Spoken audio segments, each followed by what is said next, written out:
Welcome to the Grand Campaign tutorial. In this video we will make a tour of the main feature of the campaign. Contrary to our previous videos where we were fighting the Prussians in the Vienna scenario, here we will talk about diplomacy, politics, unit production, and so on. We've chosen to make a brief tour of France, as this country is central to the game. In Wars of Napoleon, France and Great Britain will always be at war, while the other 5 major nations can do whatever they want diplomatically. France starts the January campaign with troops in North France trying to find a window of opportunity to invade Great Britain.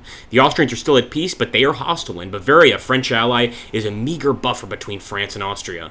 Now, to his south, France can count on Spain, and only with the naval victory of the combined Spanish and French fleet can Napoleon actually invade the British. Gibraltar will still remain a thorn in the Spanish belly, and Nelson, the great British admiral, stands vigilant and waits for the Spanish ships to exit the harbor.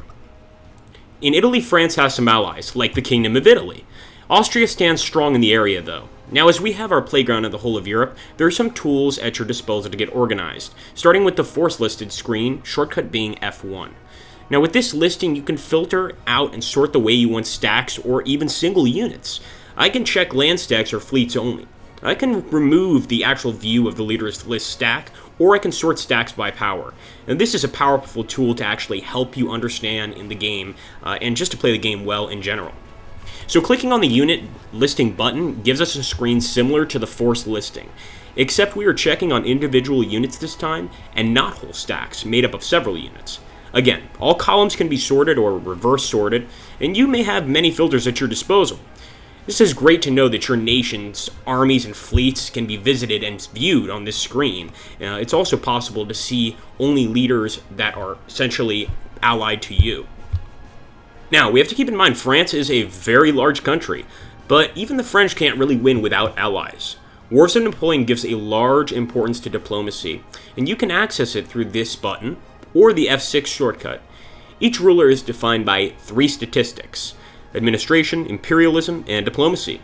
Each skill, if above 5, will act as a bonus on many actions like treaties, success of those treaties, or slight bonus to increase production. Now, the top list of countries rate them by their relationship towards you. Minus 100 means they absolutely hate you and can't stand you, whereas plus 100 means that you are a very good old friend and they are very unlikely to ever turn their backs on you. The bottom list are the treaties that you have with the nations you view on the right side of the screen. You can also switch the nations being reviewed. This is very handy to check what they did or what their relationships are with other countries. Here I'm in the boots of Emperor Franz of Austria, and I see how he rates other countries and what are the treaties that Austria has with other nations.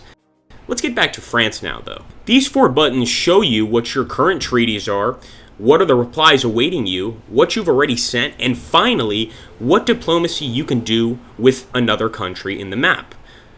Austria is one major country, clearly, and I can't simply declare war on them. I've got to create a casus belli, which is a cause for war. If you take a minor country like Baden, you see, I can declare war directly, though. I guess we're just too big for them. This set of buttons are filters. They are cumulative. You can press several at once. Here I'm checking what the major countries which we are at war with and who are at war with someone else as well. Add France to the group, obviously.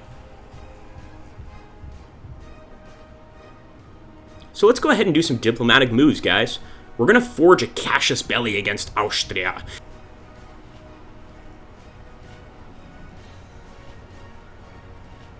This entry has a low chance of success, so you'll end up spending a lot of diplomats before a success. Know, though, that you'll have an event helping you on this particular war. We can also create more treaties with our ally Spain. In case of doubt, check the tooltip for the effect of each entry.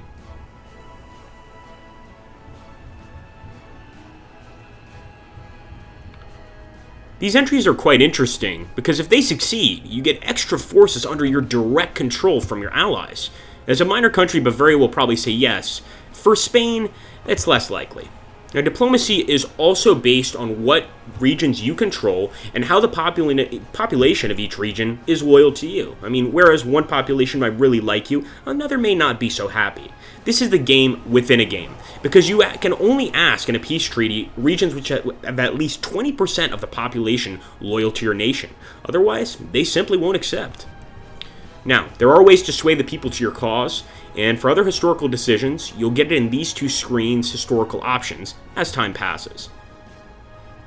The fifth screen, the shortcut F5, allows you to actually see interesting statistics about your nation and other countries. You can understand better this way what other countries are up to and what you should be doing in relation to these other nations. Now, the sixth screen is something we already talked about, diplomacy. The seventh screen, shortcut F7, is the global map. Here you can see, just at a glance, your forces and any enemies which you may have spotted. Of course, keep in mind you're not going to be spotting enemies that you haven't yet seen. You may even jump to the location and see, to France's dismay, how Lord Nelson is strong with his huge fleet. Something worth noticing is you can click on your allies' forces. You can't move them, but you can check what they are and what the details of them are. So, on the contrary, if a country is not allied, like this Portuguese stack of units, I don't have much to any intel on them at all. The eighth screen, still part of what we call the ledger, is the region listing window. It basically works as the forces listing, with sorting and filtering as you wish.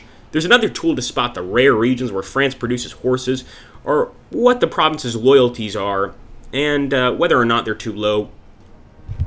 And then we have the objective screen. The shortcut to this is F9. It lists the campaign and the objectives of the campaign that you should take to win. Although the reality is more complex than that. In this campaign, you win by having 3 times more victory points compared to the second player. Victory points are earned a bit each turn, but mostly by winning battles and conquering objectives listed in the screen. So yes, you'll have to fight your way to victory. This part is listing what other nations are earning in victory points and what their overall strength is. You have a few other tools at your disposal. A screen to promote officers, for example. Another screen doing a summary of the organization of your army. And lastly, a screen listing what the national modifiers are active within your nation. Modifiers are proposed to you with the F3 and F4 ledger screen, which are the reforms and decrees.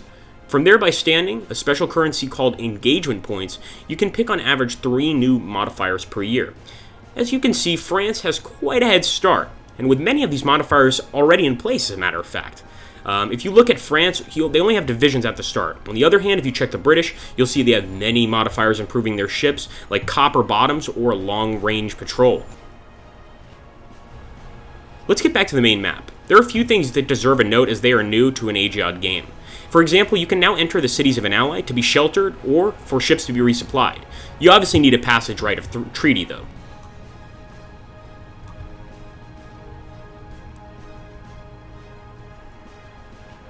Also worth remembering is that you access the buildings of a region with Control-click, and you can do that too on all cities of an ally if you only want to check what he owns. The same is true for your cities. If you take Paris, you see a lot of buildings. Each have a purpose, as some will provide ample supplies, whereas others will allow you to recruit more units within the same region. Now, we cannot forget the staple, the true staple of any strategy game, producing new military units. You can access this interface with the F11 shortcut. Each unit costs resources, and some, as this guard infantry, cost a huge amount. Resources are listed at the top of the screen and consist of money, conscripts, war supplies, and horses. You'll receive resources once a month, so every 4 turns. Now, there's a new feature in Wars of Napoleon, which are production rally points. With this feature, you can pick a rally point, and when you buy a unit, it will be placed to the closest possible area to the rally point. And once the unit has finished its recruitment, it's going to go there automatically. Rally points are determined by the game engine, using a combination of importance and region and presence of high-ranked generals. You can also get filters, because for large countries such as France, there are many units to recruit. So you're going to probably want to look through and really decide what you think is best.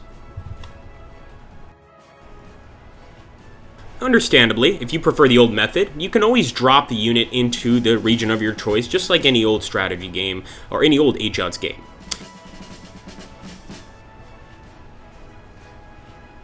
And lastly, we have the F12 key, which is about regional decisions. These are like special cards targeting a region for a special effect.